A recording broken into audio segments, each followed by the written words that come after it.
Assalamualaikum warahmatullahi wabarakatuh. Perkenalkan saya Alfia Muafifah, NIM 14014190002 Rombel A. Di sini saya akan menjawab pertanyaan ujian tengah semester mata kuliah pengantar ilmu pendidikan yang diampu oleh Ibu Sami. Pertanyaan yang pertama yaitu, menurut Anda di luar pendapat pakar apa hakikat manusia dan hakikat pendidikan? Hakikat manusia.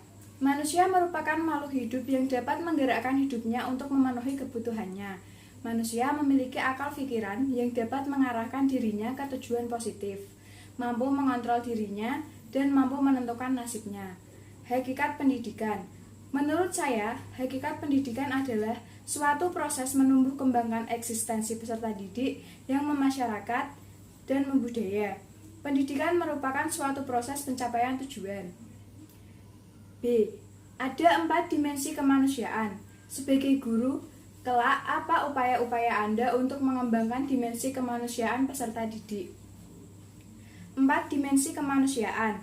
Yang pertama, dimensi keindividualan. Dimensi keindividualan, pendidikan harus mampu mengembangkan anak didik, mampu menolong dirinya sendiri.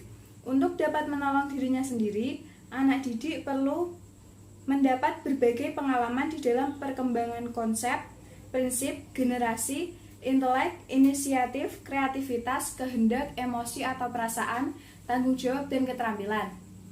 Upaya saya sebagai guru kelak yaitu dengan memberikan tugas individu kepada peserta didik. Dengan begitu, peserta didik bisa mengerjakan tugas individu tersebut masing-masing di rumah mereka masing-masing. Yang kedua yaitu dimensi kesosialan. Setiap anak dikaruniai kemungkinan untuk bergaul. Artinya, setiap orang dapat saling berkomunikasi. Adanya dimensi kesosialan dalam diri manusia dapat mendorong untuk bergaul. Upaya yang dapat saya lakukan yaitu pada saat saya mengajar besok kelak, yaitu membagi peserta didik untuk menjadi berkelompok-berkelompok dan melaksanakan berdiskusi. Dengan berdiskusi, peserta didik bisa bergaul dengan teman-temannya. Yang ketiga yaitu dimensi kesusilaan. Susila berasal dari kata su dan sila, yang artinya kepantasan yang lebih tinggi. Intinya mengajarkan tentang kesopanan. Yang dapat saya lakukan upayanya yaitu dengan menanamkan sikap sopan dan santun kepada peserta didik sejak dini, mengenalkan perilaku yang baik, dan mengenalkan sopan santun kepada orang tua. Yang keempat yaitu dimensi keberagamaan.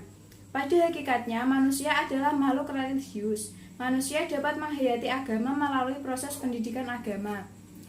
Yang dapat saya lakukan sebagai upaya saya menjadi guru kelak yaitu dengan mengajarkan agama sedini mungkin kepada peserta didik. Mengajarkan untuk sholat 5 waktu, mengajarkan untuk berbuat dengan perbuatan terpuji dan menghindari perbuatan tercela.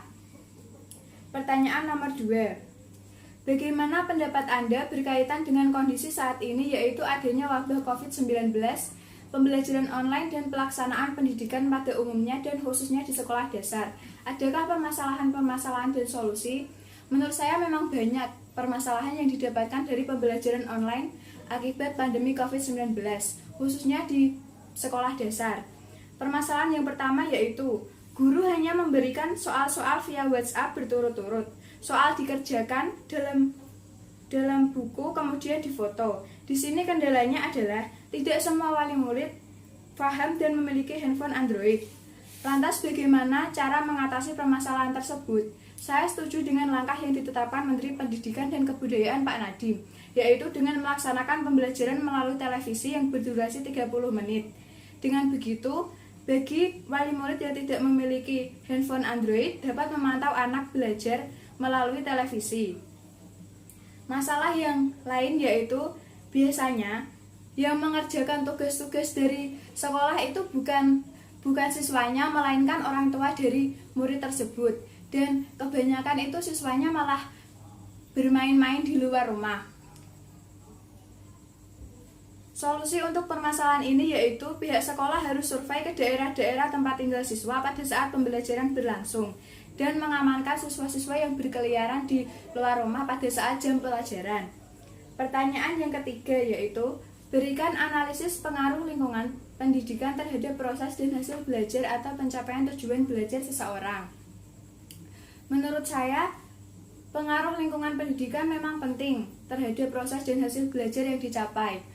Karena lingkungan yang mendukung, seperti lingkungan yang bersih, sarana prasarana yang mendukung, itu akan mendukung siswa untuk belajar dengan giat. Sedangkan lingkungan yang kotor, lingkungan yang tidak memadai, sarana prasarana yang kurang, itu akan mendorong peserta didik untuk malas belajar. Terima kasih, sekian jawaban dari saya. Kurang lebihnya saya mohon maaf. Wassalamualaikum warahmatullahi wabarakatuh.